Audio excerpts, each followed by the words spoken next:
ನೋಡಿರಿ, ಇವತ್ತೊಂದು ಅಗಸೆ ಬೀಜ ತೊಗೊಂಡಿದ್ದೀನಿ. ಅಗಸೆ ಬೀಜ ತೊಗೊಂಡು ಇದ್ರ ಚಟ್ನಿ ಪುಡಿ ಮಾಡಿ ತೋರಿಸ್ತಾ ಇದ್ದೀನಿ. ತುಂಬ ಚೆನ್ನಾಗಾಗುತ್ತೆ. ಅನ್ನಕ್ಕೆ, ರೊಟ್ಟಿಗೆ, ಚಪಾತಿ ಎಲ್ಲದಕ್ಕೂ ಹಾಕೋಬೋದು. ಅಷ್ಟು ಚೆನ್ನಾಗಾಗುತ್ತೆ ಅಗಸೆ ಚಟ್ನಿ, ಪುಡಿ ಚಟ್ನಿ. ಯಾವ ಥರ ಮಾಡೋದಂತ ನೋಡ್ಕೊಳ್ಳುವ. ಇಲ್ಲೇ ಇದನ್ನು ಒಂದು 1/4 kg ಅಷ್ಟು ತೊಗೊಂಡಿದ್ದೀನಿ. 1/4 kg ಅಷ್ಟು ತೊಗೊಂಡು ಹುರಿದ್ಬಿಟ್ಟು ತೊಗೊಂಡಿದ್ದೀನಿ.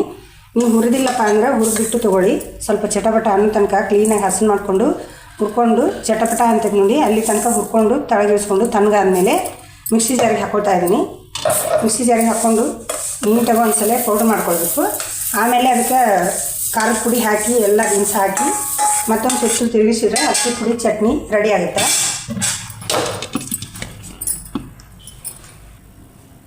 ನೋಡಿರಿ, ಪೌಡ್ರ್ ಅನ್ನೋದು ಈ ರೀತಿ ರೆಡಿ ಆಗಬೇಕು ನಮಗೆ. ರೆಡಿ ಆದಮೇಲೆ ತೊಗೊಂಡಿರೋಂಥ ದಿನಸ ಹಾಕ್ಕೊಳ್ತಾ ಇದ್ದೀನಿ. ದಂಟು ಸಮೇತ ಸ್ವಲ್ಪ ನನ್ನ ಕೈಲಿ ಒಂದು ಮುಷ್ಟಿಯಷ್ಟು ಕೊತ್ತಂಬರಿ ಸೊಪ್ಪು ತೊಗೊಂಡಿದ್ದೀನಿ. ಅದನ್ನು ಕೂಡ ಹಾಕ್ಕೊಳ್ತಾ ಇದ್ದೀನಿ ಕಟ್ ಮಾಡಿ. ನೋಡಿ, ಈಗ ಕೊತ್ತಂಬರಿ ಹಾಕೊಂಡ್ಮೇಲೆ ದೊಡ್ಡದೊಂದು ಗಡ್ಡೆ ಬೆಳ್ಳುಳ್ಳಿ ಬಿಡಿಸಿ ಹಾಕ್ಕೊಳ್ತಾ ಇದ್ದೀನಿ. ಬೆಳ್ಳುಳ್ಳಿ ಹಾಕಿದಷ್ಟು ಚೆನ್ನಾಗಿರುತ್ತೆ ಚಟ್ನಿ. ಮತ್ತು 1 ಟೀ ಸ್ಪೂನಷ್ಟು ಜೀರಿಗೆ ಹಾಕ್ಕೊಳ್ತಾ ಇದ್ದೀನಿ. ರುಚಿಗೆ ಚೂರು ಉಪ್ಪು ಹಾಕ್ಕೊಳ್ತಾ ಇದ್ದೀನಿ. ಖಾರದ ಪುಡಿ ಹಾಕಿರ್ತೈತೆ ಉಪ್ಪು, ಹಂಗಾಗಿ ನೋಡ್ಕೊಂಡು ಉಪ್ಪು ಹಾಕ್ಕೊಳ್ಬೇಕಾಗುತ್ತೆ. ನೋಡಿ, ಇಷ್ಟೇ ಉಪ್ಪು ಹಾಕ್ತಾಯಿದ್ದೀನಿ.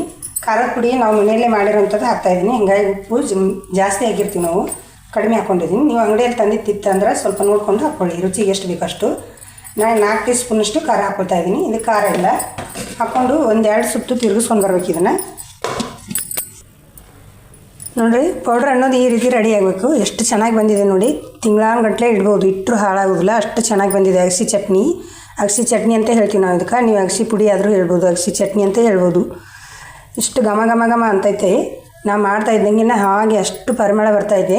ನೀವು ಕೂಡ ಟ್ರೈ ಮಾಡಿ. ಅನ್ನಕ್ಕೆ, ಚಪಾತಿಗೆ, ರೊಟ್ಟಿಗೆ ಎಲ್ಲದಕ್ಕೂ ಆಗ್ತದೆ. ಮೊಸರು ರೊಟ್ಟಿಗೆ ಹಾಕ್ಕೊಂಡು ತಿಂತಾಯಿದ್ರೆ ಪಲ್ಯ ಬೇಡ ಏನು ಬೇಡ, ಅಷ್ಟು ಚೆನ್ನಾಗಿರ್ತೈತಿ. ನೀವು ಕೂಡ ಟ್ರೈ ಮಾಡಿ ಹೇಗೆ ಬಂತಂತ ತಿಳಿಸಿ.